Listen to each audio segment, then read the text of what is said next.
Hallo Leute. Heute mit Dr. Andi.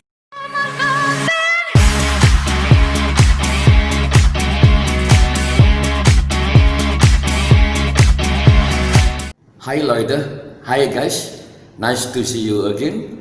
Welcome to the channel of Dr. Andy Padriadi Wiharjo Kusumo, the channel of education. Okay, ladies and gentlemen, thank you so much for joining in this forum, our last meeting of our lecture. Selamat pagi para mahasiswa yang hebat-hebat, tentu doa dan harapan saya semuanya saudara dalam keadaan sehat walafiat, tidak kurang satu apapun. Meski di luar sana COVID masih belum berhenti, tapi itu tidak membuat kita surut untuk tidak belajar, ya. Apapun situasinya, keadaannya, ya, sebagai anak-anak muda, Ibu Lorisma juga masih muda kayak saya. Kalau di pariwisata itu jiwanya muda-muda semua seperti itu, ya. Jadi itu juga nggak akan menghalangi kita untuk kita tidak masuk kelas, untuk tidak belajar, ya, terus belajar kita. Nah, hari ini akan ada 4 kelompok yang akan memaparkan, ya, paparannya, dan saya yakin semuanya sudah disiapkan, dan ini juga bagian daripada ujian, ya, untuk menambah nilai saudara-saudara, ya. Selain nanti ada ujian khusus di pertemuan ke-7, ya, sebagaimana tadi sudah kita diskusikan bersama. Nah, pagi hari ini saya lihat wajahnya cerah-cerah semua, dan sebelum kelompok 1 memaparkan paparannya, kita akan foto dulu. Ya, kita akan foto Bapak Ibu, ya. Iya, ya, mana senyumnya? Kok wajahnya? Iya, senyumnya. 1, 2, 3, smile, cheese. Oke, thank you. Done. Oke. Iya, luar biasa, ya. Oke, santai saja, ya.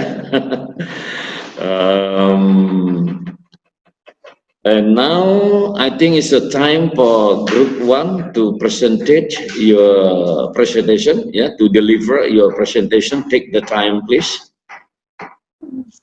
Terima kasih, Pak, buat waktunya yang diberikan kepada kami kelompok 1 untuk memaparkan presentasi kami, di mana di sini kami akan memaparkan kepada Pak Kadri. Tolong dibantu, Pak, untuk apanya biar dimasukkan, Pak. Udah bisa, Bu, silakan share screen langsung aja. Oke, terima kasih, Pak. Selamat pagi, salam sehat bagi kita semuanya. Dengar ya, Bapak Ibu? Dengar, Ibu. Dengar ya, Siti. Dengar, Ibu. Dengar. Terima kasih, Pak. Dengan judul pertama kami adalah Rencana Induk Pengembangan Pariwisata Wakatobi, yang disusun pada kelompok Satilda dan Ibu Dormiana Panggabean. Kami adalah pertumbuhan ekonomi. Pertumbuhan ekonomi di Indonesia tidak disertai dengan perubahan struktur tenaga kerja yang berimbang. Artinya, titik balik untuk aktivitas ekonomi tercapai lebih dahulu dibanding titik balik penggunaan tenaga kerja. Dan di prosesnya, ya, proses yang demikian menyebabkan pertumbuhan ekonomi dan pendapatan per kapita mengalami perlambatan. Perubahan struktur ekonomi merupakan suatu evaluasi alamiah seiring dengan proses pembangunan atau industrialisasi. Rangkaian perubahan yang saling berkaitan satu dengan yang lain dalam komposisi permintaan, penawaran, dan penggunaan faktor-faktor produksi seperti tenaga kerja dan modal yang diperlukan guna mendukung proses pembangunan ekonomi yang berkelanjutan di dalam bidang Wakatobi.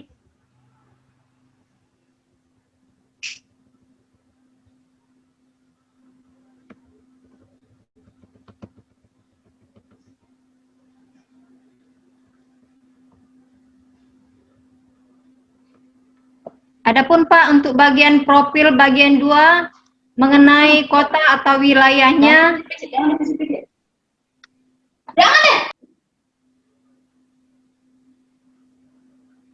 Bapak Ibu dengar Pak? Lanjutkan Bu, dengar. Dengar Bu, lanjut Bu. Adapun bagian 2 yang di mana menjadi profil yang kami ambil adalah profil kota wilayah Wakatobi, yang di mana letak geografisnya Kabupaten Wakatobi berada dalam gugusan pulau-pulau di Jazirah, Tenaga Kepulauan Sulawesi Tenggara, tepatnya di sebelah tenggara Pulau Buton.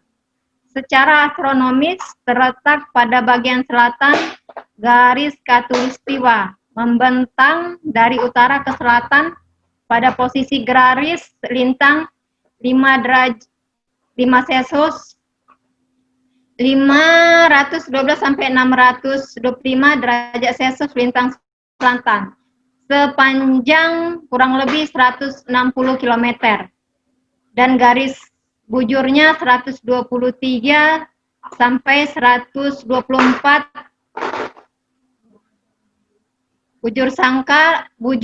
bujur timur sepanjang kurang lebih 102 km. Adapun posisi geografisnya kabupaten ini yang dimana 1. Perairan laut Kabupaten Wakatobi dilalui oleh jalur pelayaran kawasan timur dan barat Indonesia. 2. Ditinjau dari sisi bioregion, letak geografis Kabupaten Wakatobi sangat penting karena berada pada kawasan yang sangat potensial, yakni diapit oleh Laut Banda dan Laut Flores yang memiliki potensi sumber daya keragaman hayati, kelautan, dan perikanan yang cukup besar. 3. Kabupaten Wakatobi berada pada pusat kawasan segitiga Karang Dunia atau Coral Age Center yang meliputi 6 negara, yakni Malaysia, Philippines, Papua New Guinea, Solomon Islands, and Timor Leste. Batas administrasi daerah yaitu wilayah Kabupaten Wakatobi diapit oleh perairan Laut Buton, Laut Banda, dan Laut Flores. Dengan demikian, maka batas administrasi daerah Kabupaten Wakatobi berada pada wilayah perairan laut, yang dimana sebagai berikut: sebelah utara berbatasan dengan wilayah perairan laut Kabupaten Buton dan Buton Utara. Sebelah timur berbatasan dengan Laut Banda. Sebelah selatan berbatasan dengan Laut Flores. Sebelah barat berbatasan dengan wilayah perairan laut Kabupaten Buton. Di sini ada peta yang kami buat, di mana luas Wakatobi sekitar 18.300, terdiri dari daratan luas lebih kurang 823 km kubik atau hanya sebesar 3% dari luas perairan. Ini ada kami buat Pak untuk tabel-tabelnya, yang dimana ada kecamatannya, jumlah desa, jumlah kelurahan, luas daratan, dan presentasenya. Yang dimana kecamatan ini terdiri dari Wangi-Wangian Selatan, Keladupa Selatan, Tomia Timur, Binangko, Togo Binangko. Di sini di Wakatobi ini memiliki iklim dan musim, yaitu musim timur sampai di bulan April sampai di bulan Agustus, dan musim hujan yaitu atau musim barat sampai dengan September sampai dengan April. Untuk bagian 3-nya, visi dan misi untuk Wakatobi adalah terwujudnya surga nyata bawah laut di pusat segitiga Karang Dunia yang ada di Wakatobi. Penjelasan dari visi untuk Wakatobi adalah di mana Kabupaten Wakatobi merupakan pemekaran Kabupaten Buton yang dibentuk berdasarkan Undang-Undang Nomor 29 Tahun 2003 tentang pembentukan Kabupaten Bombana atau Kabupaten Wakatobi dan Kabupaten Kolaka Utara di Provinsi Sulawesi Tenggara. Ini adalah upaya untuk mewujudkan surga nyata bawah laut di pusat segitiga karang dunia dan memperhatikan perubahan paradigma dan isu-isu strategis serta kondisi yang akan dihadapi pada masa yang akan datang. Maka dengan misi tersebut, pembangunan Wakatobi tahun 2012 sampai 2016 adalah 1. Meningkatkan pemerataan kesejahteraan masyarakat. 2. Meningkatkan pengelolaan dan pelestarian sumber daya alam. 3. Meningkatkan kualitas dan daya dukung infrastruktur wilayah. 4. Meningkatkan kualitas pelayanan publik dan tata kelola pemerintahan dan pengembangan situasi yang kondusif bagi kehidupan masyarakat yang ada di Wakatobi. Untuk analisis wilayahnya Pak, kami ambil dari analisis sosial, ekonomi, dan lingkungan, yang dimana aspek sosial budaya masyarakat di satu wilayah sangat berpengaruh terhadap tingkat dan pola perkembangan wilayah tersebut. Seringkali sosial budaya masyarakat menjadi pendorong sekaligus penghambat berkembangnya suatu wilayah ataupun kota. Kabupaten Wakatobi yang terdiri dari 4 pulau utama, yaitu Pulau Wangi-Wangian, Keladupa, Tomia, dan Binangko dengan adat istiadat dan sosial budaya yang berbeda. Di Wakatobi ini Pak, suku yang mendiami adalah suku Bajo, yang dimana mereka mencari makanan dengan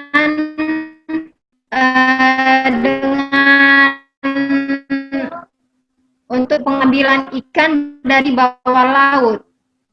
Ini ada gambar Wakatobi di mana guanya airnya sangat ini rumah yang didirikan masih di atas rumah tangga, rumah memakai tangga dan berkelanjutan.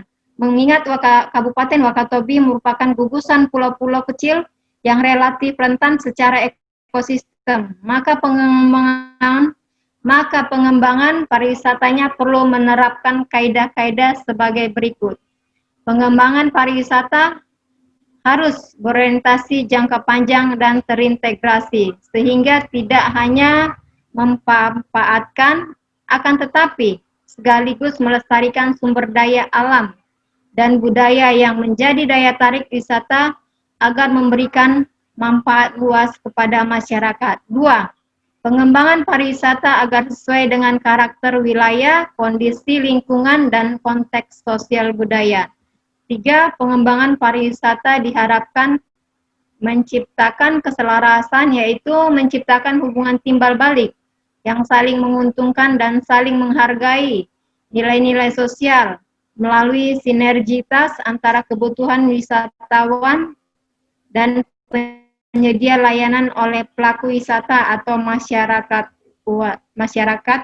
lokal. 4. Pengembangan pariwisata memperhitungkan daya dukung sumber daya pariwisatanya serta menerapkan prinsip 3R, yaitu reduce, resource, dan recycle atau dalam mencapai efektivitasnya.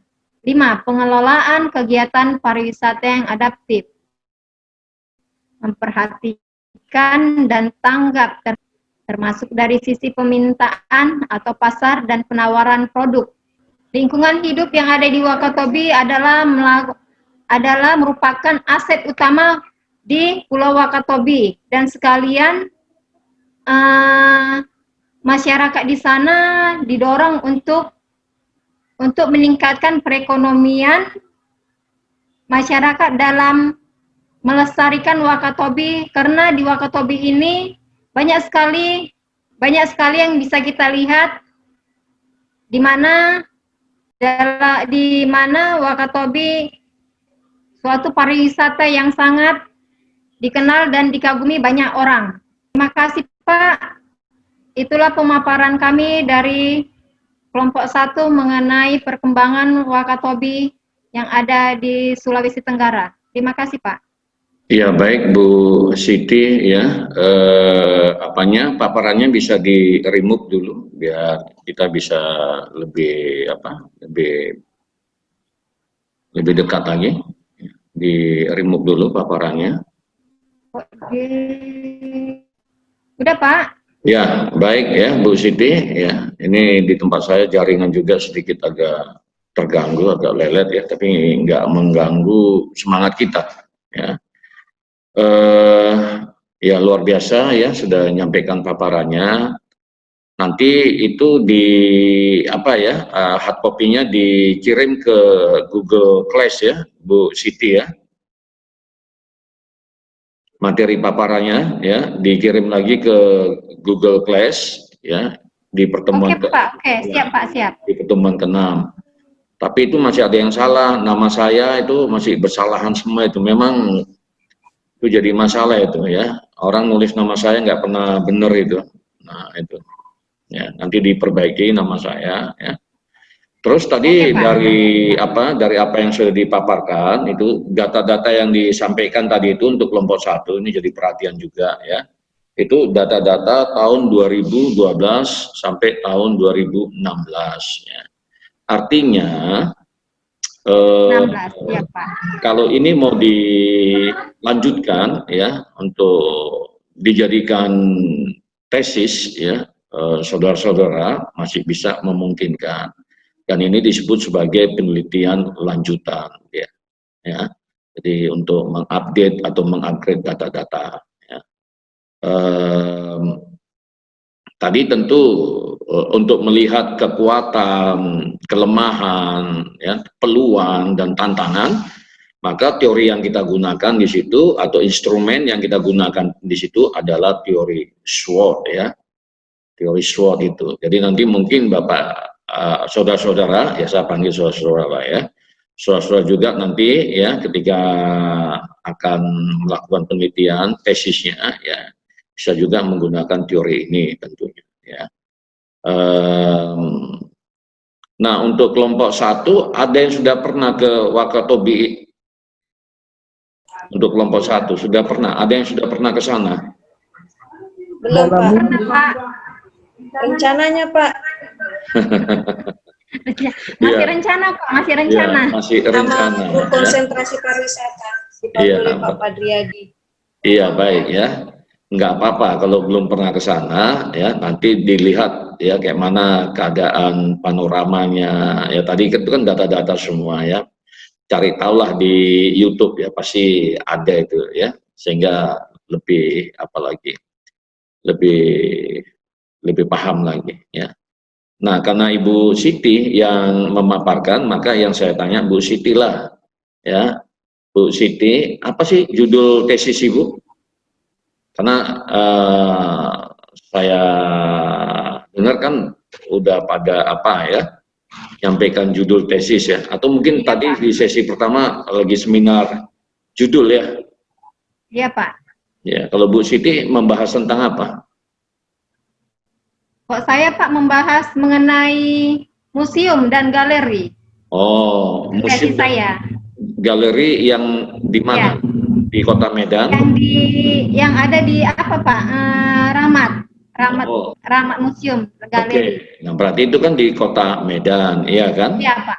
Nah jadi Ibu nanti berbicaralah di pendahuluan itu ya tentang Kota Medannya, seperti apa yang Ibu sampaikan tadi itu ya. Nah, itu tadi itu kan contoh ya. Nah, ini sebenarnya untuk persiapan saudara-saudara ini ya dalam menyiapkan atau menulis tesisnya atau penelitiannya. Ya baiklah ya, Rahmat ya, dekat di sini ya, memang harus yang dekat-dekat aja, yang gampang-gampang aja ya dijangkau ya. Nah itu udah di ACC judulnya Bu Siti?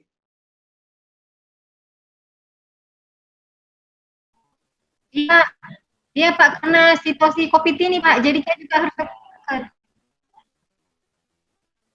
Rencana Ya, ya. hari Senin masih diajukan sama ketua prodinya, Pak. Oh ya, ya, ya, ya. Iya, baik ya. Jadi kalau memang Sama rencana ya, Pak. Siti nggak telepon ini. Hah? Halo? Halo? Siti kok halo-halo. Sinyalnya ya? Iya, sinyal bapaknya. sinyal ya, ya, Iya. Ah ya, baru muncul. ya. Rencana Pak hari Senin untuk pengajuan judulnya. Saya pun mengambil di Medan karena situasi COVID sekarang, ya kan Pak. Jadi kalau bisa di Medan saja, jangan sampai keluar kota. Itu aja Pak. Iya, iya, ya itu bagus itu, smart work itu namanya ya. Jadi pengumpulan datanya pun nggak susah-susah, yang ada di depan mata aja ya, gitu.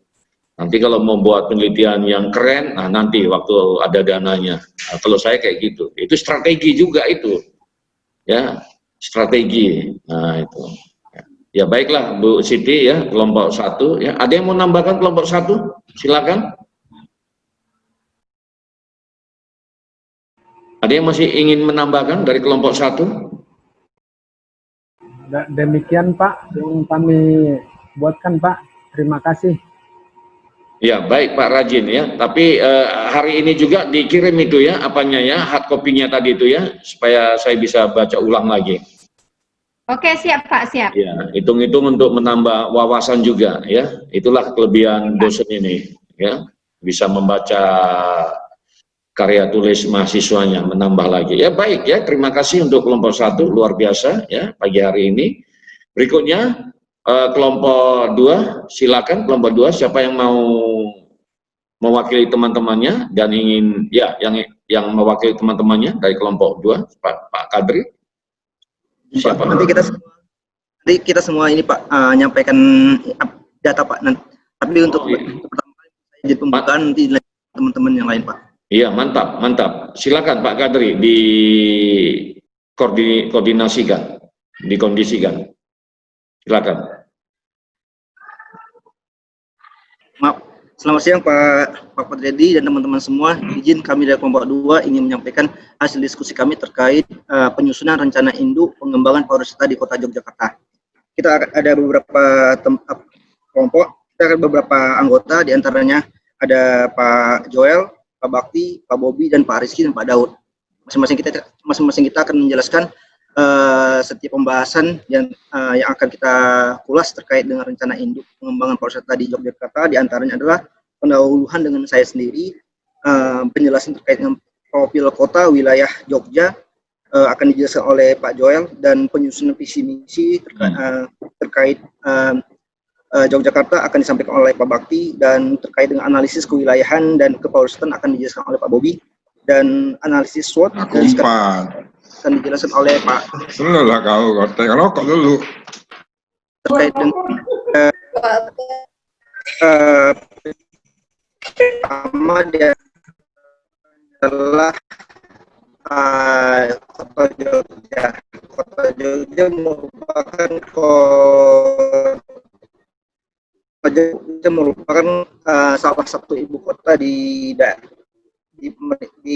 daerah istimewa Yogyakarta, yang mana merupakan salah satu kota terbesar di Indonesia, salah satu kota terbesar keempat di wilayah Pulau Jawa. Kota Jogja sendiri, kami mengambil Jogja untuk sebagai kota Jogja merupakan kota pelajar, kota budaya, kota wisata, wisata kuliner, wisata alam, dengan kelengkapan yang dimiliki oleh Jogja tersebut. Kita akan mengintegrasikan bagaimana baik dengan keunggulan potensi yang dimiliki oleh Yogyakarta. Baik Pak, materi selanjutnya akan dijelaskan oleh Pak Joel. Terima kasih Pak Joel, mungkin bisa disambungkan Pak Joel.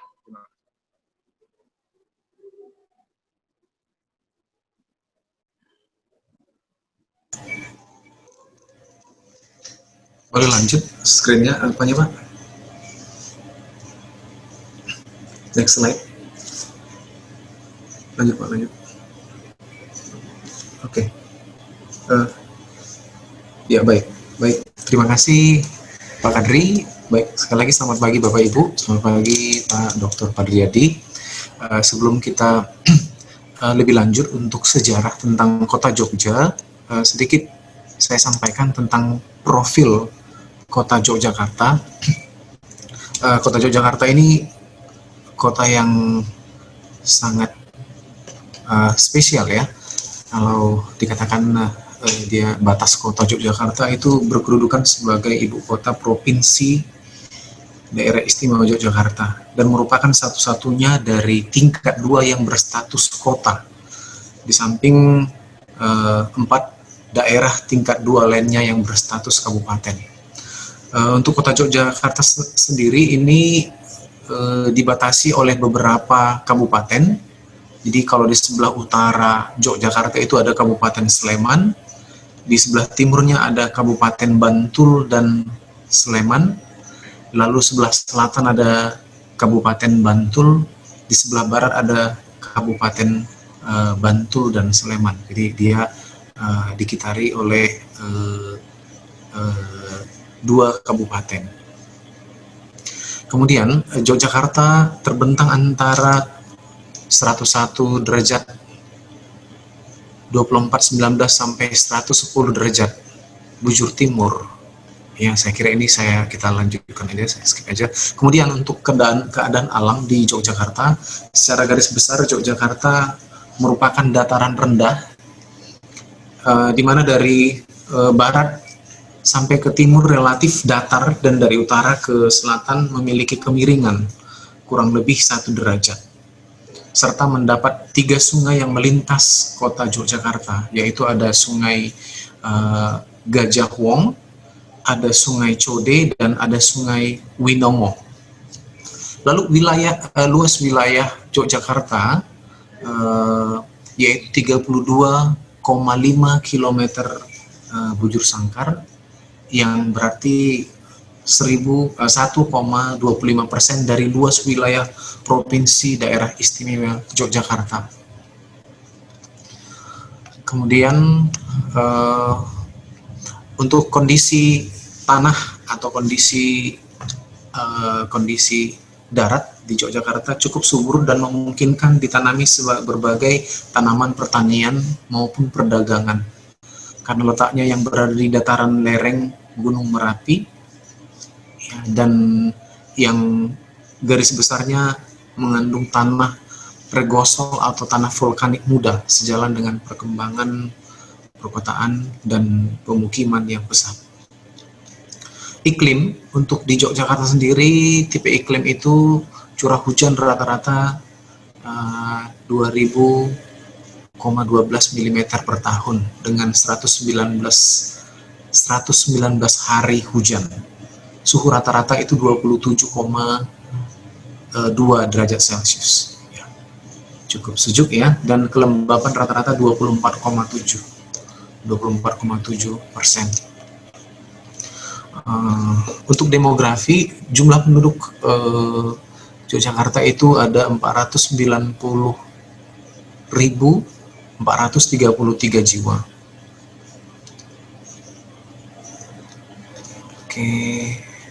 Oke, kita langsung masuk sejarah yang sudah tertera di screen. Boleh kembali ke atas Pak Kadri. Baik, sejarah latar belakang. Baik, yang menjadi latar belakang kami untuk memilih Yogyakarta, yang pertama untuk menjadi kota yang akan kita bahas dalam hal pengembangan destinasi. Yang pertama itu ada sektor pariwisata menjadi salah satu pilar pembangunan nasional. Lalu dinamika dan tantangan konteks regional dan global juga menuntut suatu perencanaan yang cukup besar untuk pengembangan sektor pariwisata. Kemudian rencana induk pembangunan kepariwisataan daerah akan menjadi fondasi dasar yang sangat penting. Jadi prioritas pembangunan di Yogyakarta sendiri itu lebih diprioritaskan kepada pengembangan sektor pariwisata. Lalu dengan tersusunnya rencana induk pembangunan kepariwisataan, maka kebijakan, strategi, dan program yang ada di dalamnya diharapkan memberikan solusi pengelolaan sumber daya pariwisata. Next, Pak Kadri. Baik, sejarah. Ya. Kota Yogyakarta, sebagaimana kita kenal, itu dibangun pada tahun 1755 bersamaan dengan dibangunnya kerajaan Ngayogyakarta, ya, Hadiningrat. Ngayogyakarta Hadiningrat oleh Sri Sultan Hamengkubuwono pertama di Hutan Beringin. Itu merupakan kawasan di antara Sungai Winongo dan Sungai Code. Lokasi tersebut nampak strategis menurut segi pertahanan keamanan pada waktu itu. Sesudah proklamasi kemerdekaan 17 Agustus, Sri Sultan Hamengkubuwono ke-9 dan Sri Paduka Paku Alam yang ke-8 menerima piagam pengangkatan menjadi gubernur dan wakil gubernur provinsi Daerah Istimewa Yogyakarta dari Presiden. Selanjutnya pada tanggal 5 September 1945 beliau mengeluarkan amanat yang menyatakan bahwa daerah Kesultanan dan daerah Paku Alaman merupakan daerah istimewa yang menjadi bagian dari Republik Indonesia menurut Undang-Undang Pasal 18 1945. Dan tanggal 30 Oktober 1945 beliau mengeluarkan amanat kedua yang menyatakan bahwa pelaksanaan pemerintahan daerah istimewa Yogyakarta akan dilakukan oleh Sri Sultan Hamengkubuwono ke-9 dan Sri Paduka Paku Alam ke-8 bersama-sama Badan Pekerja Komite Nasional. Jadi cukup seperti namanya istimewa ya. Jadi daerah istimewa Jakarta itu sekalipun dia masuk ke dalam provinsi tetapi tetap dipimpin sepenuhnya oleh seorang sultan. Baik, demikian dilanjutkan oleh rekan saya.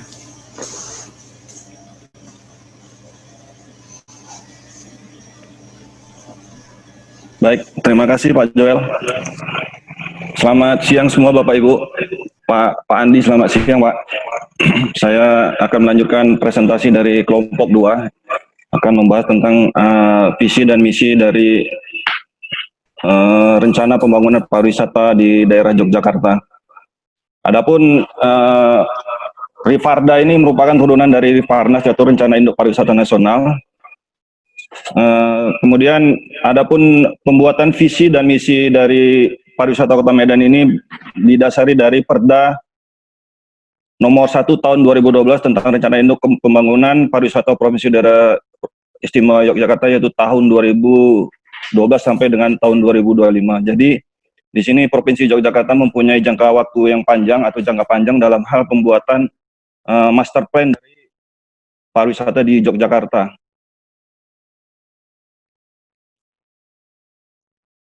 Adapun visi dari pariwisata di Yogyakarta yaitu terwujudnya Kota Yogyakarta sebagai kota tujuan wisata termuka yang bertumpu pada kekuatan dan keunggulan pariwisata lokal serta mampu memperkokoh jati diri, memberikan manfaat yang positif bagi masyarakat serta menjadi lokomotif pembangunan Kota Yogyakarta secara menyeluruh.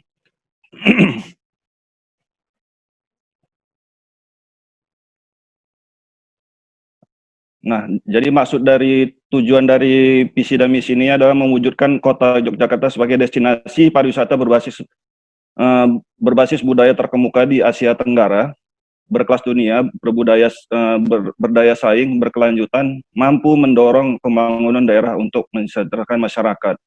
Nah, jadi ini adalah visi dari pariwisata di Yogyakarta.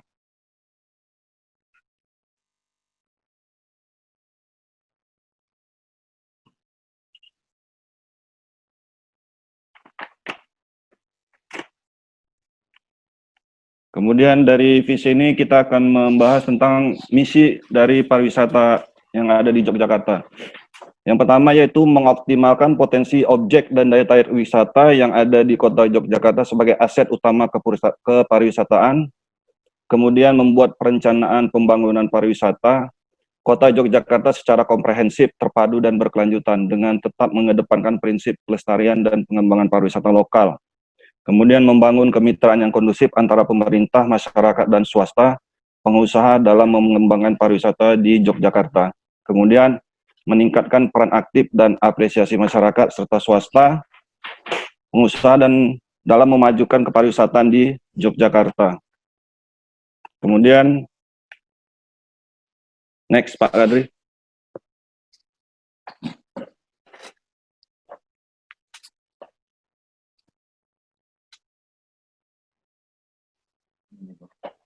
Meningkatkan kualitas profesionalisme sumber daya manusia di bidang pariwisata, meningkatkan pemahaman dan kesadaran akan pentingnya pariwisata bagi Kota Yogyakarta, menumbuhkan sikap sadar wisata pada semua komponen masyarakat, memberikan pelayanan prima dan menyiapkan sistem industri pariwisata yang memadai. Kemudian meningkatkan kesejahteraan masyarakat Yogyakarta baik material maupun secara sosial. Jadi kalau kita lihat dari visi dan misi ini bahwasanya rencana dari pengembangan pariwisata yang ada di Yogyakarta sangat baik sekali. Jadi sehingga yang diharapkan pemerintah Yogyakarta itu menjadikan sektor pariwisata menjadi unggulan utama bagi pendapatan daerah mereka.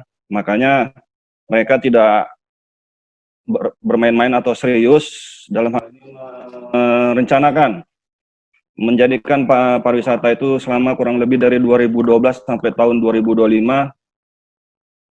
mempersiapkan untuk Yogyakarta itu menjadi pusat pariwisata yang berdaya saing tinggi, yang paling bagus di Asia Tenggara. Dengan kita lihat tadi di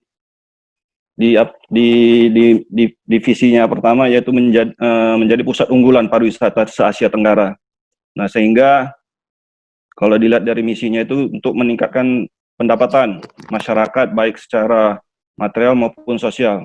Dan ini sudah kita lihat sendiri dengan langsung bahwasanya memang Yogyakarta ini salah satu destinasi yang menjadi pilihan utama untuk wisatawan, karena memang seperti yang disampaikan Pak Joel tadi bahwasanya secara demografi dan geografis ini sangat-sangat menarik, apalagi masyarakatnya yang sangat ramah. Kita sampai dibuatkan lagunya itu oleh sebuah kelompok musik nasional, yaitu Club Project yang berjudul Kota Yogyakarta, dengan lagu dengan kata kuncinya itu gudegnya. Siapa yang nggak kenal gudeg Yogyakarta?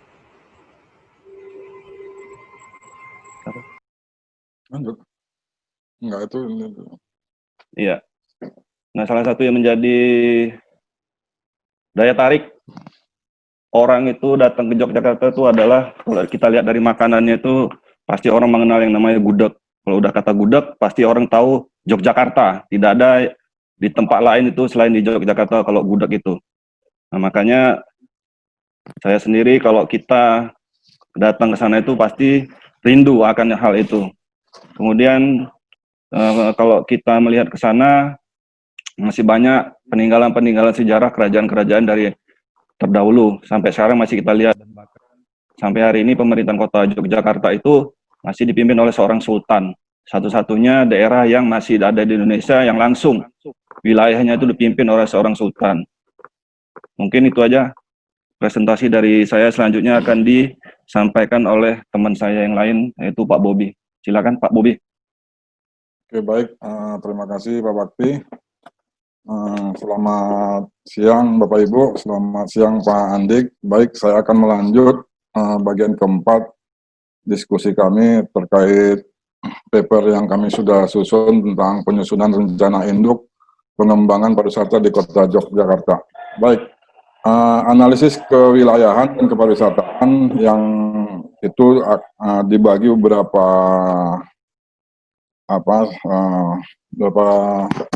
segi, yaitu yang pertama itu batas wilayah, yaitu Kota Yogyakarta berkedudukan sebagai ibu kota provinsi daerah istimewa Yogyakarta dan merupakan satu-satunya daerah tingkat 2 yang berstatus kota di samping 4 daerah tingkat 2 lainnya yang berstatus kabupaten.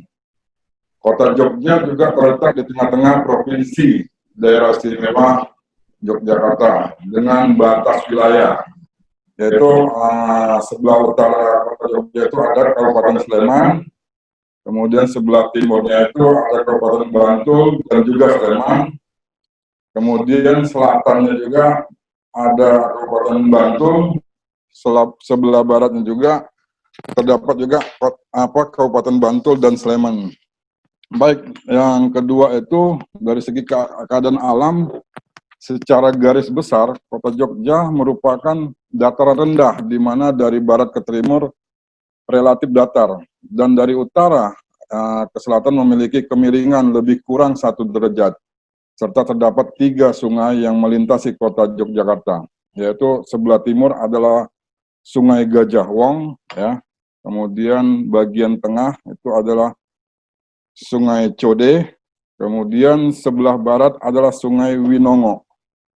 Baik, yang ketiga itu ada luas wilayah. Kota Jogja memiliki wilayah tersempit dibandingkan daerah tingkat 2 lainnya, yaitu 32,5 km, yaitu yang berarti 1,025% dari wilayah provinsi tersebut, dengan luas 3.250 hektar tersebut dibagi menjadi 14 kecamatan, kemudian 45 kelurahan, 617 RW, dan 2.531 RT, serta dihuni oleh 489.000 jiwa. Ya. Ini data per Desember 1999 dengan kepadatan rata-rata 15.000 jiwa per kilometer. Baik, dari yang keempat itu tipe tanah. Ya. Kondisi tanah Yogyakarta cukup subur, ya, dan memungkinkan ditanami berbagai tanaman pertanian maupun perdagangan, disebabkan oleh letaknya yang berada di dataran lereng Gunung Merapi, yang garis besarnya mengandung tanah regosol atau tanah vulkanis muda, sejalan dengan perkembangan perkotaan dan pemukiman yang pesat. Lahan pertanian kota setiap tahun mengalami penyusutan. Data ini juga di tahun 1999 menunjukkan penyusutan 7,8% dari luas area kota Jogja. Ya. Oke, baik. Selanjutnya itu dari segi iklimnya, tipe iklim curah hujan rata-rata itu di 2012 mm per tahun dengan 119 hari hujan. Suhu rata-rata juga itu sekitar 27,2 derajat Celcius, dan kelembapan rata-rata itu di kisaran 24,7%. Angin pada umumnya bertiup angin pada umum bertiup angin muson, dan pada musim hujan bertiup angin barat daya dengan arah 220 derajat, bersifat basah dan mendatangkan hujan. Pada musim kemarau bertiup angin muson tenggara yang tegak kering dengan kecepatan juga rata-rata 16 knot per jam. Oke, baik. Selanjutnya dari segi demografi, yaitu pertambahan penduduk kota dari tahun ke tahun cukup tinggi. Ya. Pada akhir tahun 99, jumlah penduduk kota itu sekitar 490.433 jiwa, dan sampai pada akhir tahun 2000 tercatat penduduk kota Yogyakarta itu sebanyak 493.903 jiwa dengan tingkat kepadatan rata-rata 15,197 per kilometer. Angka harapan hidup penduduk kota Jakarta menurut jenis kelamin, lelaki usia 72,25 tahun dan perempuan itu usia 76,31 tahun.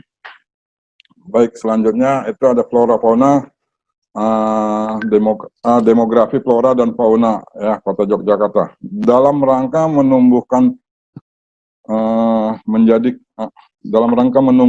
kebanggaan dan maskot daerah yang telah ditetapkan pohon kelapa gading ya, sebagai flora dan fauna identitas kota Yogyakarta.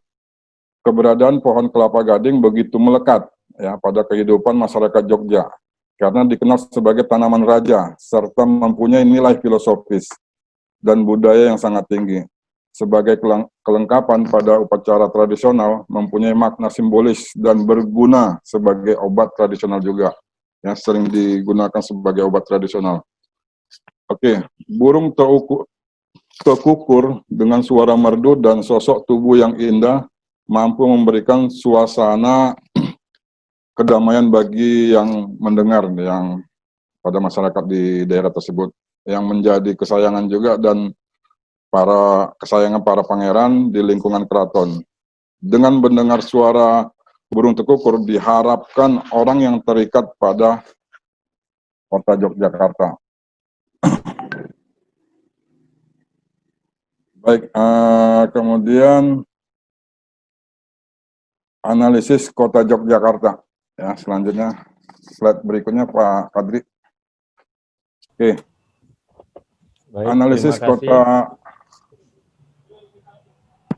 Yogyakarta. Lanjut. Kota Yogyakarta. Saya masih melanjut, Pak.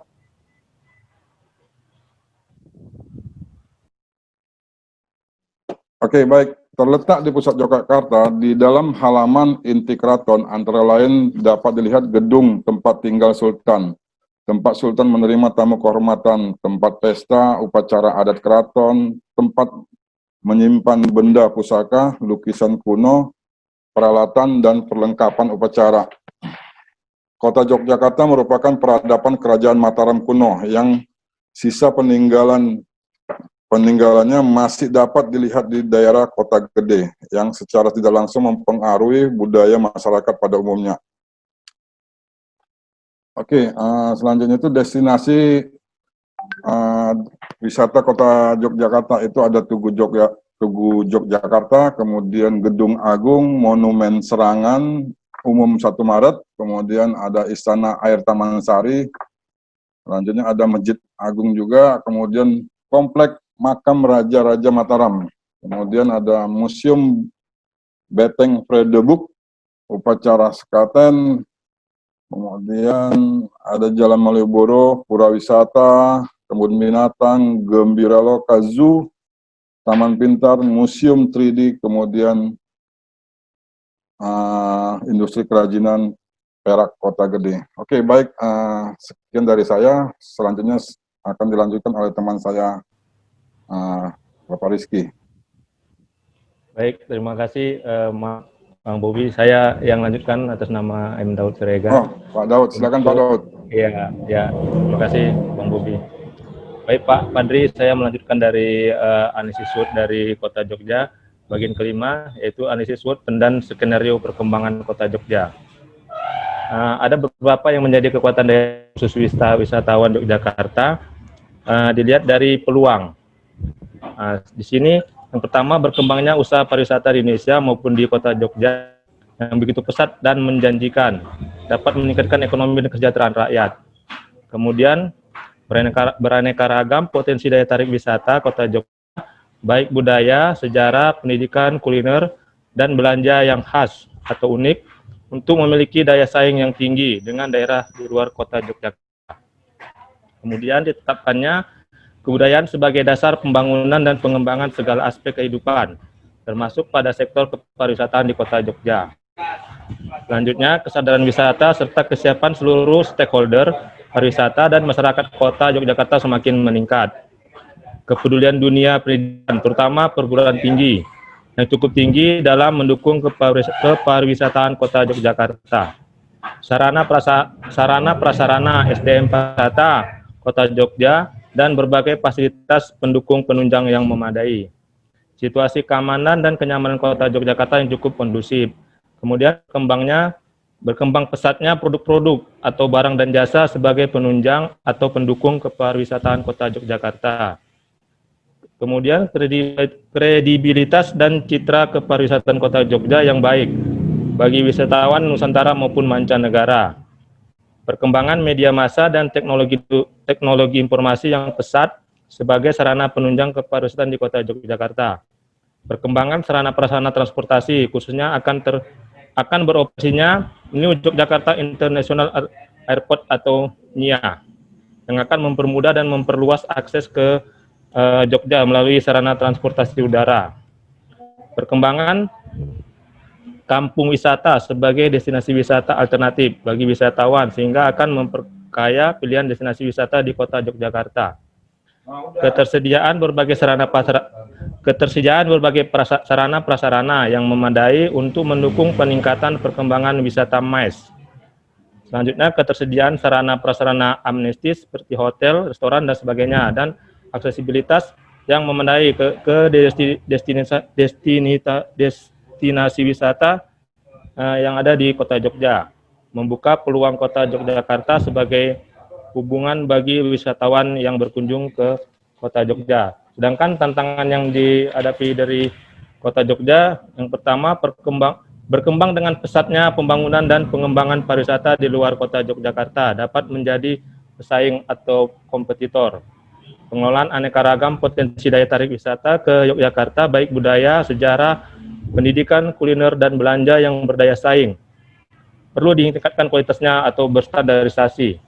Selanjutnya, atraksi seni budaya sebagai daya tarik wisata di seluruh destinasi pariwisata Kota Yogyakarta secara kualitas dan kuantitas perlu ditingkatkan. Pemahaman dan penerapan Sabta Pesona serta kesiapan seluruh stakeholder pariwisata dan masyarakat Kota Yogyakarta yang masih perlu ditingkatkan. Liberalisasi perdagangan pasar bebas dalam negeri dan implementasi masyarakat ekonomi Asia atau MEA tahun 2015 kemarin yang mengharuskan kepariwisataan Kota Yogyakarta punya daya saing tinggi dan berstandar internasional. Beroperasinya New Jogja Internasional akan membuka dan mempermudah akses ke destinasi wisata seperti Candi Borobudur di Magelang. Sektor pariwisata sebagai sektor utama penggerak perekonomian Kota Yogyakarta, manfaatnya secara merata bagi seluruh lapisan masyarakat di Kota Jogja.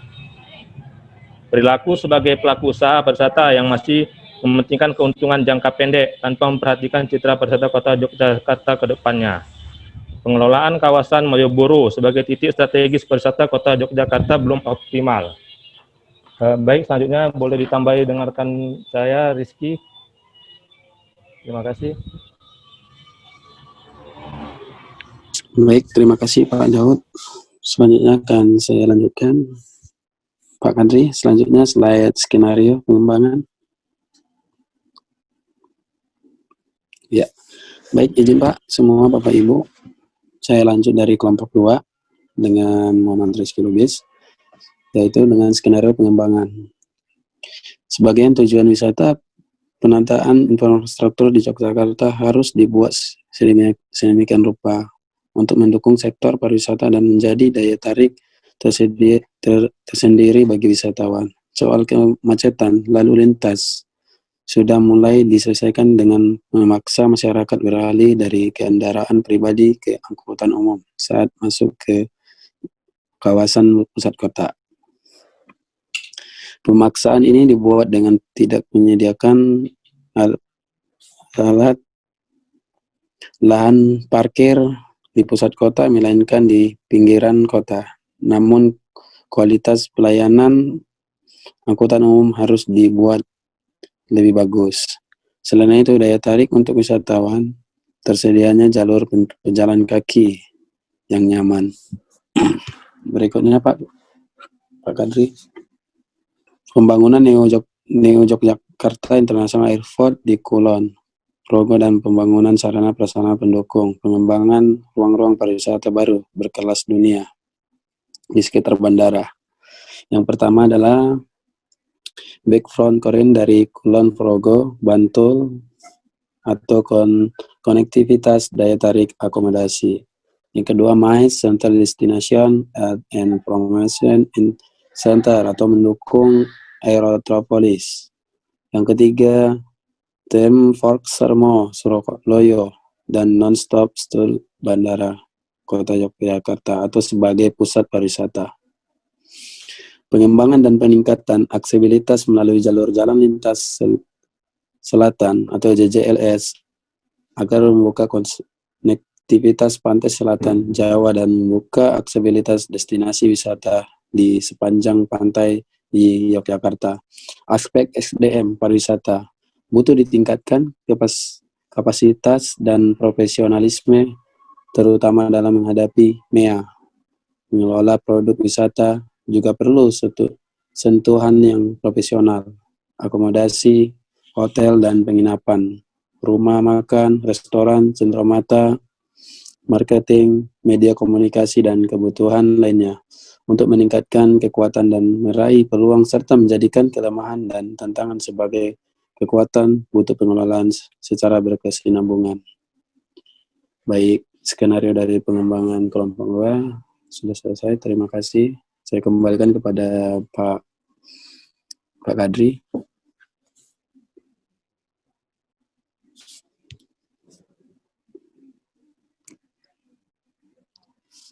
Baik, terima kasih teman-teman kelompok 2. Demikian dari presentasi kami Pak Dr. Padriadi. Mungkin kami kembalikan kepada Bapak. Terima kasih. Ya, baik ya. Dari kelompok 2 tadi ya, yang membahas ya satu wilayah ya, kota tadi itu ya, Yogyakarta. Dan apa yang disampaikan oleh kelompok 2 ini sangat bagus ya. Saya sangat puas ya. Ya, mengapa? Ya, karena setiap anggota kelompok turut, nah ini ya, turut menyampaikan. Ya, sebenarnya itu harapan saya di awal ya. Tapi nanti kelompok 1 kalau mau ulang lagi nggak apa-apa juga ya. Tapi buat videonya sendiri kayak gitu ya. Ya, jadi ini yang saya maksudkan tadi ya, seperti sebagaimana yang disampaikan oleh kelompok 2 ya. Semuanya ikut ambil bagian ya, di dalam memberikan paparannya seperti itu. Nah, apa yang sudah disampaikan tadi itu memberikan pencerahan kepada kita semuanya ya, para mahasiswa, bagaimana cara untuk meneliti ya kaitannya dengan rencana induk pengembangan pariwisata ya. Nah, kalau kita lihat di wilayah kita ya kan gitu banyak ya destinasi wisata ya, masih perlu dikembangkan lagi. Nah, tentu kita saudaralah khususnya ya sebagai akademisi diharapkan nanti untuk melakukan penelitian-penelitian ya, bagaimana cara untuk mengembangkan satu kota atau kawasan wilayah pariwisata itu kan melalui penelitian. Jadi apa yang saudara paparkan tadi itu, itulah model atau contoh bagaimana cara melakukan penelitian, how to conduct the research ya. Sehingga semuanya itu harus melalui penelitian. Nah, akan lebih baik lagi kalau kita bisa collaboration ya, doing the collaboration, bekerja sama dengan peneliti-peneliti dari kampus-kampus yang ada di ASEAN ya, di ASEAN seperti ATRA misalnya ya, seperti itu. Wah, itu akan membuat kepariwisataan kita khususnya Sumatera Utara itu akan lebih baik ya. Nggak ada cara lain terkecuali hanya melalui penelitian. Ya, ini kaitannya dengan human resource, sumber daya manusia. Ya, karenanya saya sangat bangga ya melihat saudara-saudara masih mau meluangkan waktu untuk mau terus belajar ya kaitannya di dalam pengembangan kepariwisataan Indonesia khususnya Sumatera Utara dan lebih khusus lagi Kota Medan ini. Ya. Itu juga bisa kita diskusikan nanti ya, bagaimana cara mengembangkan Kota Medan lebih baik ya, seperti Yogyakarta yang telah dipaparkan oleh kelompok 2 tadi itu. Itu tentunya melalui penelitian-penelitian dan didukung oleh sumber daya manusia. Nah, kalau cerita soal sumber daya manusia, ya, saya pikir kita Kota Medan nggak kalah.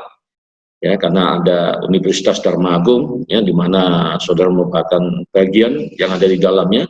Nah, ini juga kan ya, bisa untuk meningkatkan ya, kualitas kepariwisataan yang ada di Kota Medan ya. Anyway, I'm very happy what you have done ya for the group 2. Ya. Kelompok 1 pun bagus ya kan, bagus, tapi ada yang lebih bagus gitu maksudnya ya. Jadi dosa berkecil hati ya.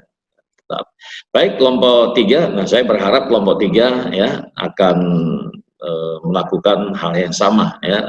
Saya udah nggak sabar aja ingin mendengarkannya. Baik, kelompok 3 bagaimana? Are you ready now?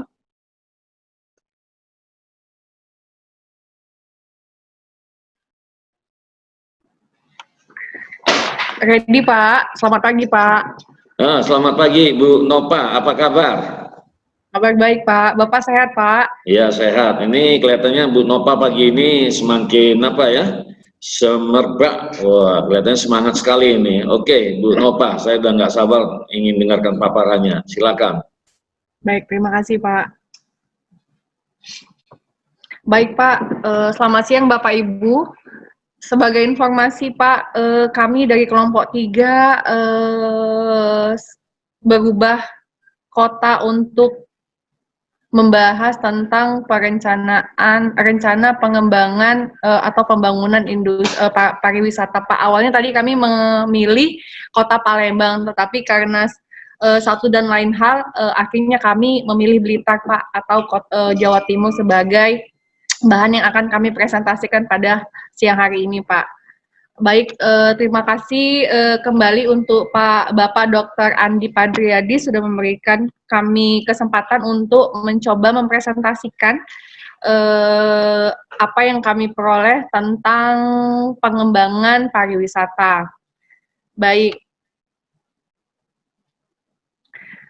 kami dari kelompok 3 mencoba mempresentasikan tentang rencana induk pembangunan kepariwisataan daerah di Kabupaten Blitar atau Provinsi Jawa Timur. Rencana induk pembangunan sebelumnya yang kita tahu bahwasannya Jawa Timur atau tepatnya Blitar itu adalah kota di mana tempat dimakamkannya Presiden pertama kita Bapak Soekarno. Yang mana kalau dilihat dari luas daerahnya itu, Blitar itu daerahnya itu kurang lebih terdiri dari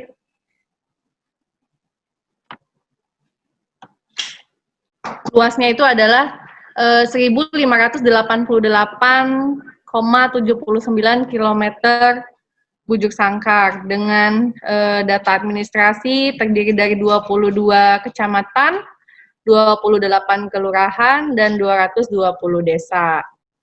Nah, kembali lagi tentang rencana induk pengembangan pariwisata di Jawa Timur, khususnya di Kabupaten Blitar, yaitu menyangkut pasal 2 PP nomor 50 pada tahun 2011, yang mana cakupannya adalah tentang misi, tujuan, dan sasaran, serta arah pembangunan dari kepariwisataan. Seperti yang kita ketahui, RIPAR ini diawali dari tingkat nasional, kemudian turun ke provinsi, kemudian ke kabupaten kota. Dan cakupan dari Parnas sendiri, Riparnas provinsi dan kabupaten itu terdiri dari tentang destinasi pariwisata, kemudian pemasarannya, tentang industri pariwisatanya bagaimana, serta kelembagaan kepariwisataan. Kemudian berikutnya, hierarkinya perencanaan pembangunan ini dimulai dari tingkat nasional, sesuai dengan Undang-Undang Kepariwisataan Nomor 9 pada tahun 1990 tentang kepariwisataan, yaitu alurnya itu menyangkut tata ruang itu melibatkan RT dan RW nasional, kemudian turun ke provinsi menyangkut melibatkan rencana induk pengembangan pariwisata nasional dan provinsi, yang mana dilakukan oleh RT RW provinsi yang ada di provinsi. Kemudian setelah dari provinsi turun kembali ke sub daerah tujuan wisata. Ini yang menyangkut langsung ke pemerintahan di kabupatennya. Kemudian dari subdaerah tujuan wisata ini langsung ke kawasan, dan terakhir jatuhnya itu di objek dan daya tarik wisata. Ini bisa jadi kepada langsung kepada objek wisata lokalnya Pak di daerah tersebut. Kemudian adapun tujuan pembangunan kepariwisataan sesuai dengan pasal 2 ayat 6 Peraturan Pemerintah Nomor 50 pada tahun 2021, yaitu yang pertama itu adalah untuk meningkatkan kualitas dan kuantitas destinasi pariwisata. Kemudian mengkomunikasikan Indonesia dengan pemasaran secara bertanggung jawab. Berikutnya adalah destinasi pariwisata itu menggunakan media efektif dan efisien, serta mewujudkan industri pariwisata yang mampu menggerakkan perekonomian nasional. Dan tujuan terakhirnya adalah mengembangkan kelembagaan kepariwisataan dan tata kelola pariwisata yang mampu mensinergikan pembangunan destinasi pariwisata, pemasaran pariwisata, dan industri pariwisata secara profesional, efektif, dan efisien.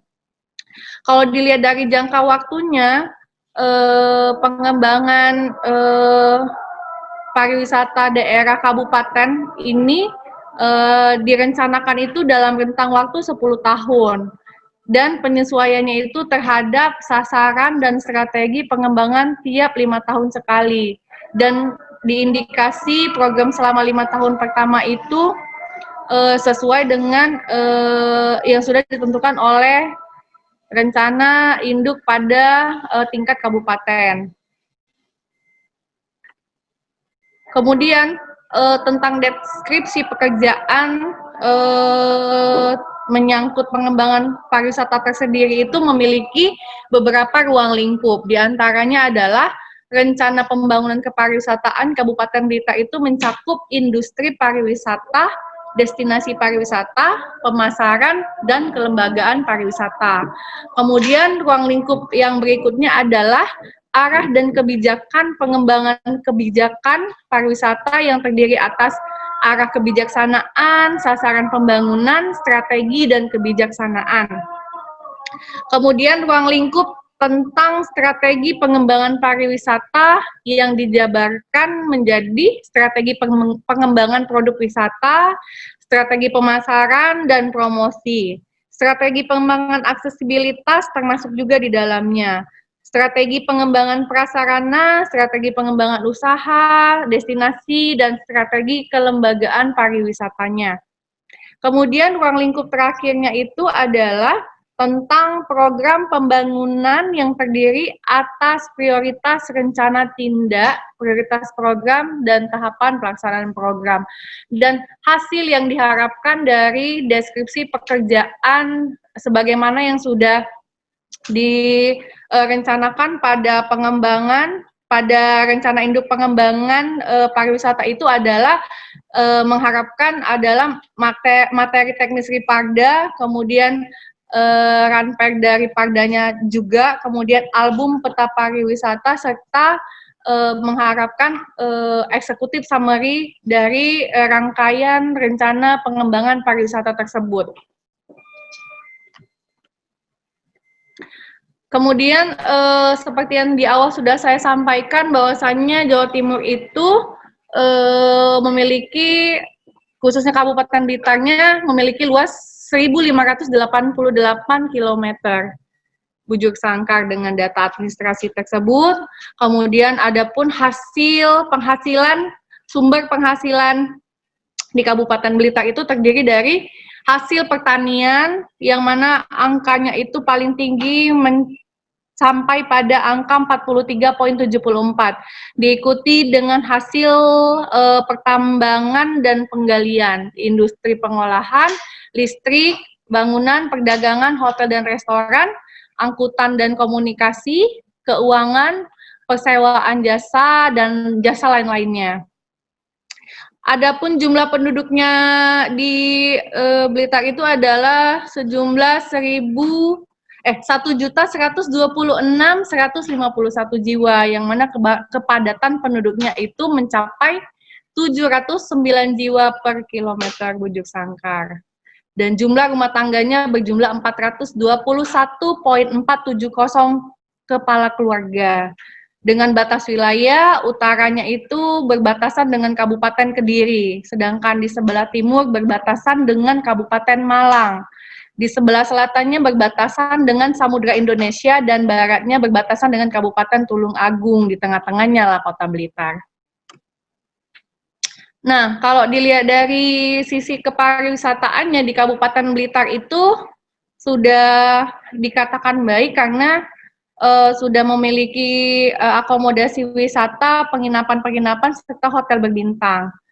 Ini seperti yang kita lihat di data pada presentasi kami, yaitu ada penginapan lumayan itu termasuk termasuk hotel Melati ya Bapak Ibu ya. Kemudian penginapan lumayan 2, kemudian ada yang terakhir itu ada penginapan Purnama Indah, dan rata-rata ini data yang kami dapat belum update ya Pak. Jadi untuk nama-nama hotel berbintangnya kami belum masukin ke dalam datanya. Kemudian untuk data kunjungan ke salah satu objek wisatanya yaitu ke Candi Penataran dengan tipe pengunjung umum itu berjumlah 86.425. Sedangkan wisatawan asingnya itu hanya 2.113. Dan yang banyak itu adalah dari pengunjung pelajar yang jumlahnya 68.710 jiwa, dan totalnya adalah 157.366. Dan di Blitar sendiri juga memiliki daya tarik wisata yang ada yang sama-sama bisa kita lihat, diantaranya itu ada Pantai Pasur, Gua Alam Embul Entuk, kemudian di antara juga Candi Penataran dan Pemandian Penataran. Nah, di sini kita bisa lihat di petanya mungkin tidak terlalu jelas ya Bapak Ibu ya. Di sini ada beberapa jumlah daya tarik wisata yang sangat kecil sekali. Kita lihat di peta ini itu ada di titik-titiknya sendiri itu terdiri dari 25 pantai. Dan di Blitar sendiri itu memiliki 21 candi, 8 arca, 9 wisata alam, dan 2 event budaya. Nah, kalau dilihat kontribusi ekonomi pariwisata Indonesianya, Blitar ini pada tahun 2008 itu tingkat kepariwisataannya sampai pada titik 7.377. Dan pada tahun 2009 itu ada penurunan, kemudian di tahun 2010 mulai naik kembali di titik 7.603,45.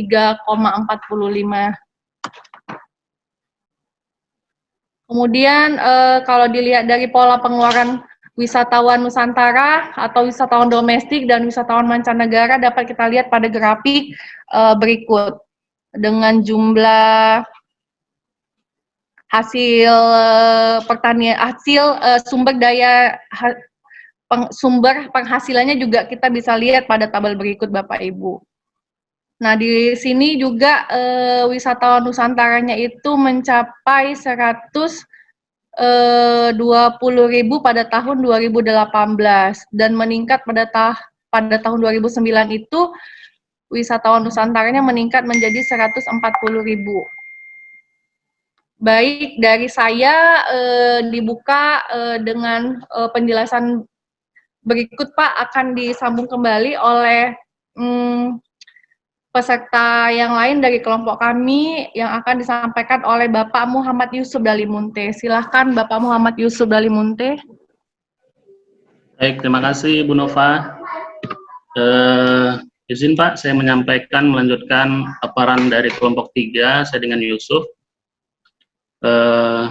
Boleh dilanjut Bu untuk slide-nya.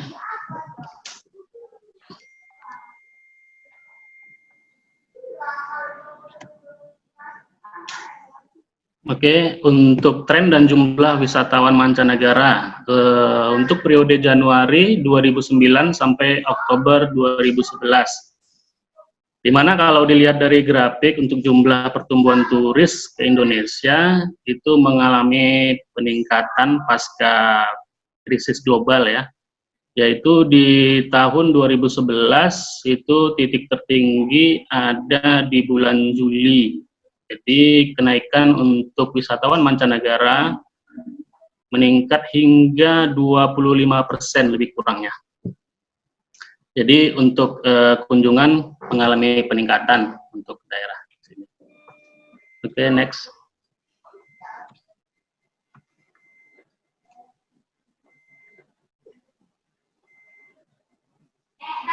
Kemudian untuk tinjauan kebijakan nasional berdasarkan Undang-Undang Nomor 10 Tahun 2009 tentang kepariwisataan. Nah, di mana di sini untuk perumusan sasaran pembangunan kepariwisataan nasional itu dirumuskan menjadi 5 sasaran utama, yakni untuk jumlah kunjungan wisatawan mancanegara yang pertama, kemudian untuk jumlah pergerakan wisatawan Nusantara, kemudian jumlah penerimaan devisa dari wisatawan mancanegara, kemudian jumlah pengeluaran wisatawan Nusantara, dan yang terakhir produk domestik bruto di bidang kepariwisataan. Nah, untuk hasil analisis pasar, di mana posisi pasar untuk nasional itu wisata cagar budaya, sedangkan untuk regional wisatawan budaya dan wisatawan alam. Sedangkan peluang pasar itu yang mass tourism itu pantai atau cagar budaya, untuk quality tourism itu desa wisata dan cagar budaya. Sedangkan target pasar untuk pasar domestik yakni Jogja, regional Jawa, Timur Bali. Sedangkan pasar internasional itu untuk pasarnya kita mengambil Eropa, Amerika, Australia. Nah, pasar lokal sudah pasti masyarakat Kota Blitar itu sendiri. Sedangkan untuk pencapaian pasar ada langsung dan tidak langsung. Sedangkan analisis proyeksi jumlah wisata diperkirakan pertumbuhan wisatawan ke Kabupaten Blitar itu mengalami persentase yang meningkat sekitar 24,53% per tahunnya. Nah, sedangkan jumlah wisatawan tahun 2022 itu ditargetkan untuk Sutro di Kecamatan Wates. Sedangkan wisata alam Goa juga ada Goa Mbultuk, Goa Ngetup, Goa Jambang. Untuk wisata alam pegunungan berupa lembah Gunung Kelut di Kecamatan Gandusari. Untuk wisata alam sungai berupa kayak mana lah nih? Tunggu Pak, tunggu ya Pak, ini laptopnya agak-agak error Pak. Oke. Untuk wisata alam sungai berupa jeram, kemudian wisata agro berupa kebun Kecamatan Gasari. Ya, next. Tunggu ya Pak, ini komputernya. Kemudian kunjungan ke beberapa makam. Ini dan juga kegiatan religinya. Oke, next Ibu.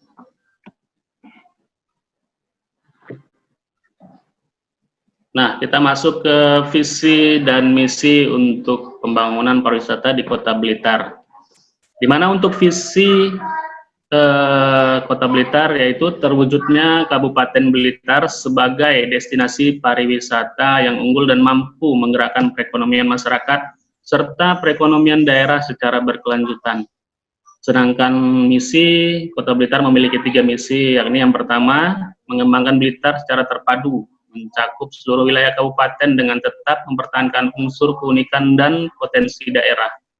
2. Menguatkan industri kepariwisataan sebagai komponen penting dalam pembentukan ekonomi wilayah.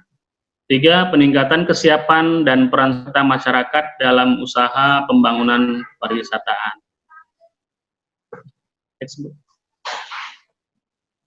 Konsep pembangunan. Untuk konsep pembangunan, di mana Blitar mengembangkan potensi daerah yang terdiri dari atraksi wisata, aksesibilitas, ancillary, dan amenitas. Di mana dari potensi daerah ini kita Kota Blitar memunculkan keunggulan regional dan wisata lokal, di mana menjadikan itu semua menjadi destinasi wisata.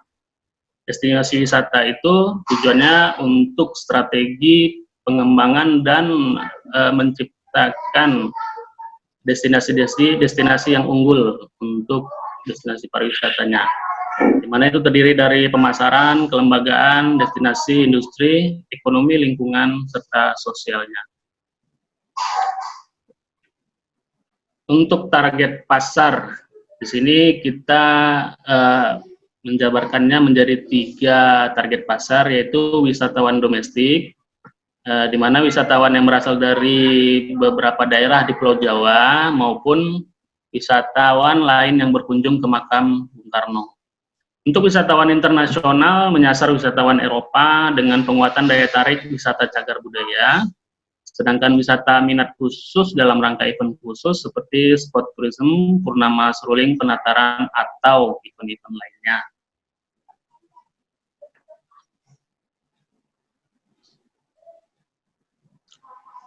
Nah, untuk rencana destinasi pariwisata itu ada beberapa rencana destinasi, yaitu pengembangan wisata lereng Gunung Kelut, kemudian pengembangan wisata lingkar penataran, kemudian pengembangan wisata agropolitan, itu sekitar Candi Sawentar, Candi Simping, dan Kekunan Jimbe. Dan yang terakhir untuk pengembangan wisata pesisir selatan, daerah pantai ya, Pantai Tambak Rejo, itu sekitar Pantai Serang, Guambul, Tuk, Monumen Trisula, pantai di daerah selatan.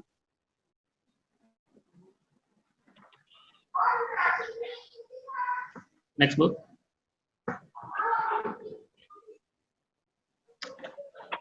Nah, untuk kebijakan pembangunan pemasaran, di mana di sini ada 3 kebijakan, yaitu pembangunan pemasaran pariwisata bersama, terpadu, dan berkesinambungan. Kemudian pelibatan seluruh pemangku kepentingan. Kemudian pemasaran yang bertanggung jawab dalam membangun citra sebagai destinasi pariwisata yang berdaya saing.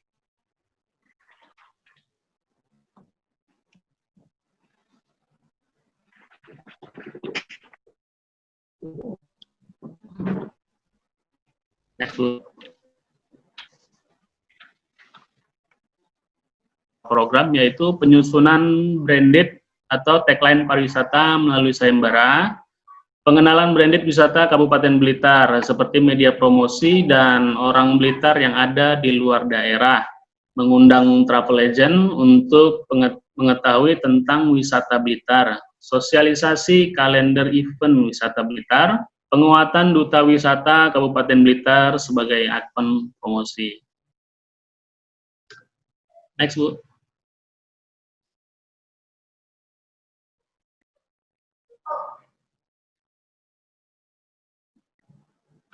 Pak Yusuf, mungkin selanjutnya dapat disampaikan oleh Bapak Putu Hayu, Pak. Oke, terima kasih Ibu Nova. Selanjutnya akan disampaikan oleh teman saya, Bapak Putu. Dipersilakan waktu dan tempat. Baik, terima kasih Pak Yusuf, Bu Nova, dan teman-teman semua, dan Bapak Andi. Baik, saya ingin melanjutkan presentasi dari Bapak Yusuf, di mana mengenai kebijakan pembangunan pemasaran. Untuk pembangunan pemasaran, pariwisata bersama, terpadu dan berkesinambungan, pelibatan seluruh pemangku kepentingan, pemasaran yang bertanggung jawab. Kemudian pembangunan pemberdayaan masyarakat, daya tarik wisata, pembangunan prasarana, penyediaan fasilitas umum, pembangunan fasilitas pariwisata secara terpadu dan berkesinambungan. Kemudian next. Kemudian untuk program prioritas pembangunan pemasaran, yaitu terdiri atas penyusunan branded atau tagline pariwisata melalui sayembara. Kemudian yang kedua, pengenalan branded wisata Kabupaten Blitar. Yang ketiga, mengundang travel agent untuk mengetahui tentang wisata Blitar. Yang keempat, sosialisasi kalender event wisata Blitar. Kemudian yang kelima adalah penguatan duta wisata Kabupaten Blitar sebagai ikon promosi. Next. Kemudian untuk kebijakan pembangunan industri. Yang pertama adalah penguatan struktur industri pariwisata. Yang kedua, peningkatan daya saing produk pariwisata. Yang ketiga, pengembangan kemitraan usaha pariwisata. Yang keempat adalah penciptaan kredibilitas bisnis. Dan yang kelima adalah pengembangan tanggung jawab terhadap lingkungan. Next, Bu. Kemudian untuk program prioritas pembangunan industri, Untuk yang pertama adalah penetapan izin industri pariwisata yang dibuka di Kabupaten Blitar, yaitu tindak lanjut Ranperda Kepariwisataan. Kemudian fasilitasi pembentukan asosiasi dan pelaku usaha pariwisata. Kemudian yang ketiga adalah pendampingan penguatan kegiatan usaha pariwisata. Yang keempat adalah pengembangan kerajinan khas Blitar seperti kepingan logam dengan motif pada relief di Candi Penataran, miniatur Candi Penataran, dan sebagainya. Kemudian yang terakhir adalah pengenalan kuliner khas Blitar dan pendampingan pelayanan dan pemasaran produk. Next.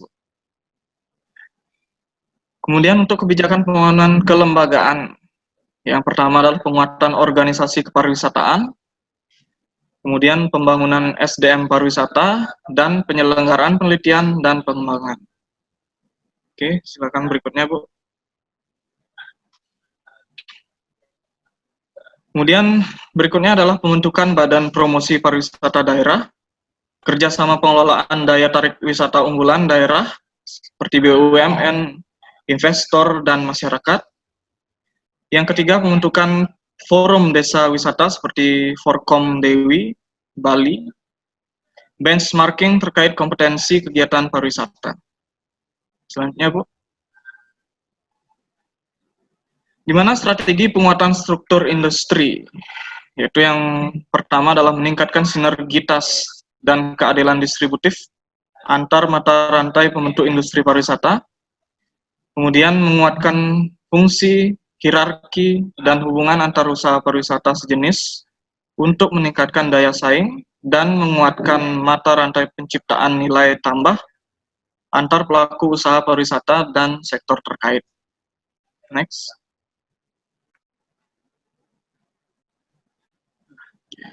Adapun untuk strategi pengembangan produk, yaitu menata dan mengembangkan produk wisata secara teratur sesuai dengan pasar wisatawan, terutama wisatawan Nusantara yang berasal dari Jakarta, Surabaya, Kalimantan, dan daerah lainnya. Kemudian mengoptimalkan produk pariwisata yang mempunyai karakter wisatawan minat khusus seperti di Kecamatan Krayan Selatan untuk pasar wisata mancanegara, terutama berasal dari negara-negara Eropa, Malaysia, dan lainnya. Menata event-event pariwisata secara teratur untuk ditingkatkan menjadi event regional dan nasional.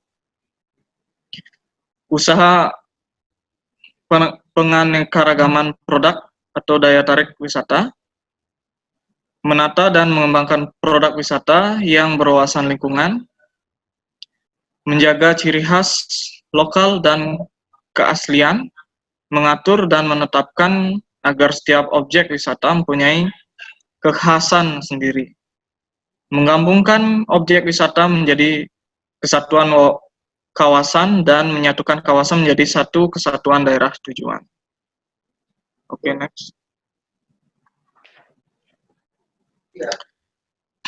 Oke, untuk strategi pengembangan aksesibilitas,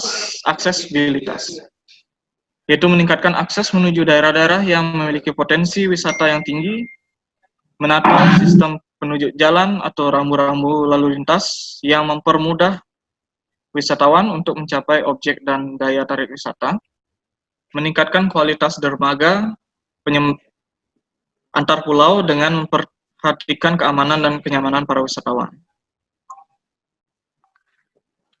Baik, terima kasih untuk Pak Putu. Selanjutnya akan disampaikan dan dilanjutkan oleh Ibu Putri. Silakan Ibu Putri. Baik, terima kasih Ibu Nova. Oke, di sini saya akan melanjutkan tentang strategi pengembangan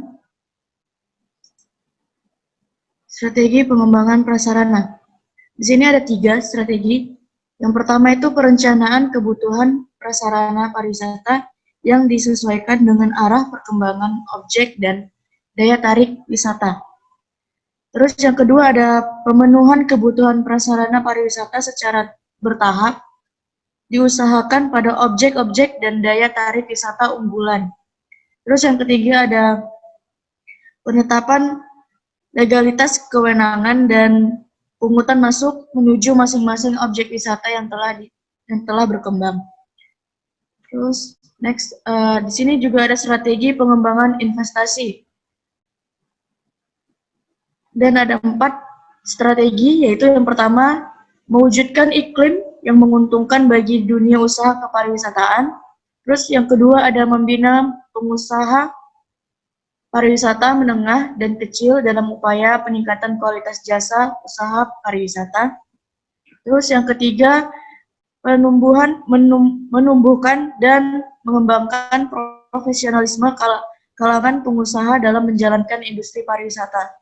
Dan yang terakhir ada mengembangkan pola pariwisata inti rakyat dan kemitraan. Next. Terus ada strategi pengembangan sarana dan prasarana. Di sini ada 3 strategi. Yang pertama, penyediaan prasarana pariwisata menjadi tugas pemerintah, sedangkan pengadaan sarana pariwisata dan usaha jasa pariwisata lainnya menjadi tugas swasta. Terus yang kedua ada penetapan dan peningkatan prasarana pariwisata dilakukan selain sebagai pembuka akses bagi objek wisata tertentu. Terus yang ketiga ada penataan dan peningkatan prasarana serta sarana pariwisata dilakukan secara bertahap, dimulai dari satuan kawasan wisata unggulan sampai kepada satuan kawasan wisata lainnya. Terus next, strategi kebijakan kelembagaan. Di sini ada 2 strategi tentang kebijakan kelembagaan. Yang pertama, pengembangan pariwisata bersifat lintas, sektoral, dan multidisiplin. Hal tersebut menuntut koordinasi antara instansi atau lembaga dan asosiasi yang langsung maupun tidak langsung berhubungan dengan pembangunan kepariwisataan daerah tersebut. Yang kedua, ada pengaturan kelembagaan diarahkan bagi keluasan dan kemudian birokrasi melalui penyederhanaan perizinan, peningkatan efisiensi dan efektivitas pengembangan otonomi daerah dalam bidang kepariwisataan, serta peningkatan pendapatan daerah. Selanjutnya ada kebijakan pengembangan produk. Yang pertama itu ada asas keberlanjutan, terus ada keserasian, keterjangkauan, dan kerakyatan. Terus yang kedua ada pengembangan produk wisata menyangkut aspek yaitu perencanaan, pemanfaatan, dan pengendalian. Terus yang ketiga, perencanaan pembangunan produk wisata sepenuhnya merupakan tugas dan wewenang pemerintah daerah. Yang keempat, pengelolaan dan pembangunan produk dilakukan bersama-sama antara pemerintah daerah, swasta, dan masyarakat. Terus kemudian pengelolaan dan pembangunan produk dilakukan bersama-sama. Oke, objek-objek dan daya tarik wisata budaya dan kesenian daerah serta event-event pariwisata masih harus didukung oleh pemerintah daerah. Terus selanjutnya ada pengembangan produk wisata terkait dengan berbagai sektor dan wilayah. Terus yang terakhir ada pengembangan produk wisata diarahkan bagi penguatan identitas daerah tersebut. Next. Kebijakan promosi. Di sini ada 3 kebijakan promosi, yaitu yang pertama, pemerintah daerah lebih memfokuskan kepada upaya peningkatan citra pariwisata atau brand image, kebutuhan Blitar sebagai daerah wisata, sedangkan promosi produk wisata dilaksanakan oleh para pengusaha pariwisata. Yang kedua ada pemerintah daerah bersama-sama dengan pengusaha pariwisata merumuskan langkah-langkah pemasaran dan promosi pariwisata secara terpadu dan terarah. Terus, pemasaran dan promosi pariwisata harus memanfaatkan fasilitas teknologi informasi atau internet untuk mengadaptasi perkembangan preferensi perilaku calon wisatawan yang lebih banyak. Selanjutnya, yang terakhir itu ada kebijakan pengembangan SDM atau sumber daya manusia. Ada beberapa kebijakan pengembangan SDM. Yang pertama yaitu peningkatan kualitas mutu pelayanan jasa usaha pariwisata melalui peningkatan kualitas sumber daya manusia, merupakan tanggung jawab bersama antara pemerintah, dunia usaha, dan masyarakat.